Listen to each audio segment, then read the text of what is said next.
Hello viewers, welcome to Food and Life Hacks channel.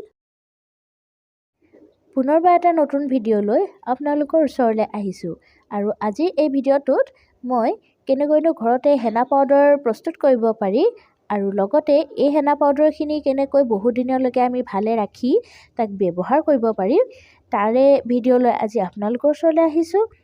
তেন্তে বলক আমি পলম নকৰি ভিডিঅ'টো আৰম্ভ কৰোঁ।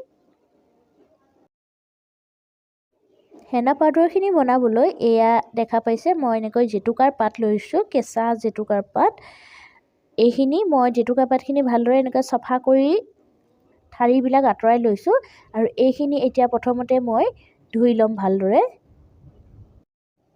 জেতুকা পাতখিনি ধুই ল'লোঁ ভালদৰে আৰু এইখিনি দেখা পাইছে বহুত পানী আছে এতিয়াও পাতখিনিত, সেইকাৰণে এনেকৈ ডাঙৰ খৰাহী এটাত এনেকৈ মই মেলি দিছোঁ আৰু ইয়াৰ পৰা অলপ পানী যেতিয়া নাইকিয়া হ'ব তেতিয়া মই ডাঙৰ ডলা এখনত ভালদৰে মেলি পিনে ৰ'দত শুকাবলৈ দিম।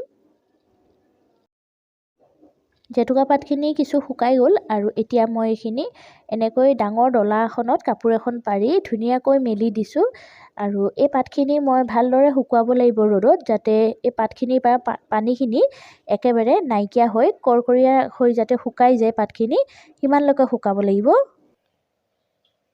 এইখিনি চাওক, মই যিখিনি মোৰ জেতুকা পাত আছিলে সেইখিনি কিমান ধুনীয়াকৈ শুকাই গ'ল। এয়া চাওক, একদম কৰকৰীয়াকৈ শুকুৱাব লাগিব। অকণমান কেঁচা হৈ থাকিলে বা পানী থাকিলে ইয়াৰ পাউডাৰটো বনাবলৈ অসুবিধা হ'ব। এয়া চাওক, মই এনেকৈ ভাঙি দিওঁতেই গুড়ি হৈ গৈছে, দেখা পাইছে। আৰু পাতখিনি শুকাওঁতে কম বা বেছি দিনো লাগিব পাৰে। এইখিনি মই শুকাওঁতে 4 বা 5 দিন লাগিল। আপোনালোকৰ বেছি বা কমো লাগিব পাৰে দিন, যিহেতু বতৰৰ ওপৰতে গোটেইখিনি নিৰ্ভৰ কৰিব। এতিয়া মই এইখিনি মিক্সাৰ গ্ৰাইণ্ডত একদম ধুনীয়াকৈ পাউডাৰৰ নিচিনাকৈ এইখিনি মই পিচি ল'ম আৰু মই এটা কণ্টেইনাৰত তেনেকৈ থৈ দিব পাৰিম। মই এইখিনি প্ৰথমতে পিচি লওঁ, পিচি হোৱাৰ পিছত আপোনালোকক দেখুৱাম যে এইখিনি কেনেকুৱা বা কিমান ধুনীয়া এটা পাউডাৰ হৈ গৈছে। একেবাৰে বজাৰত পোৱাৰ দৰে, কিনিবলৈ যেনেকুৱা আমি পাওঁ সেই তেনেকুৱা পাউডাৰ হৈ গৈছে। মই প্ৰথমতে এইখিনি মিক্সাৰ গ্ৰাইণ্ডত মই এইখিনি প্ৰথমতে একদম পেষ্ট ফাইন এটা পাউডাৰ নিচিনা এটা বনাই লওঁ।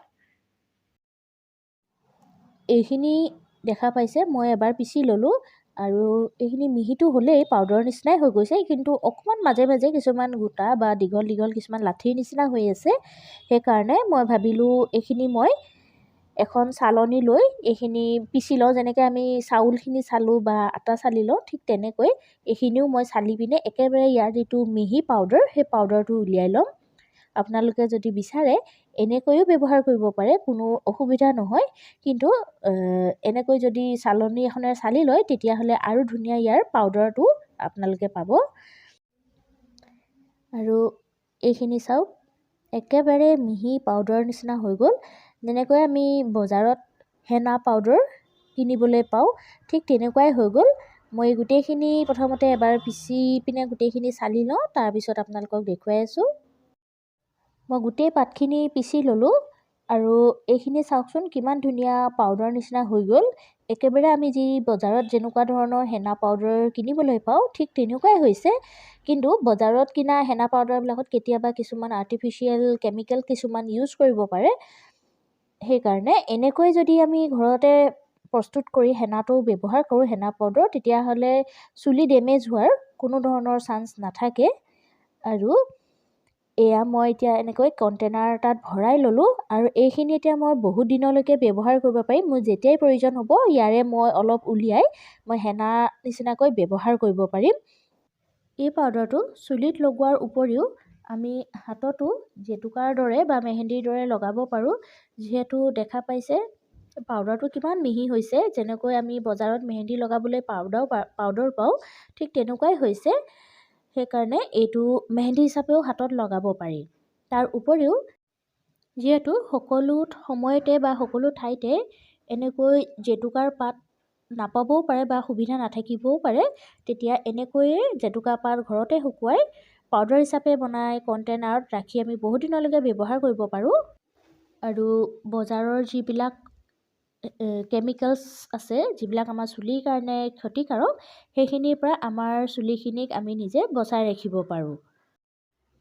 আৰু জবা ফুলৰ পাতো বা আমলখি এনেকৈ কাটি ধুনীয়াকৈ ধুই শুকুৱাই পিনে পাউডাৰ বনায়ো আমি কণ্টেইনাৰত যদি বহুদিনলৈকে ৰাখি থওঁ সেইখিনিও আমাৰ প্ৰয়োজন অনুপাতে আমি ব্যৱহাৰ কৰিব পাৰোঁ। আৰু যদিহে আজি এই ভিডিঅ'টো চাই ভাল লাগিল তেন্তে লাইক এটা কৰিব, শ্বেয়াৰ কৰিব সকলোৰে লগত আৰু ছাবস্ক্ৰাইব কৰি কাষত থকা বেল আইকনটো প্ৰেছ কৰিবলৈ একেবাৰে নাপাহৰিব। তেন্তে পুনৰ এটা নতুন ভিডিঅ' লৈ আপোনালোকৰ ওচৰলৈ আহিম।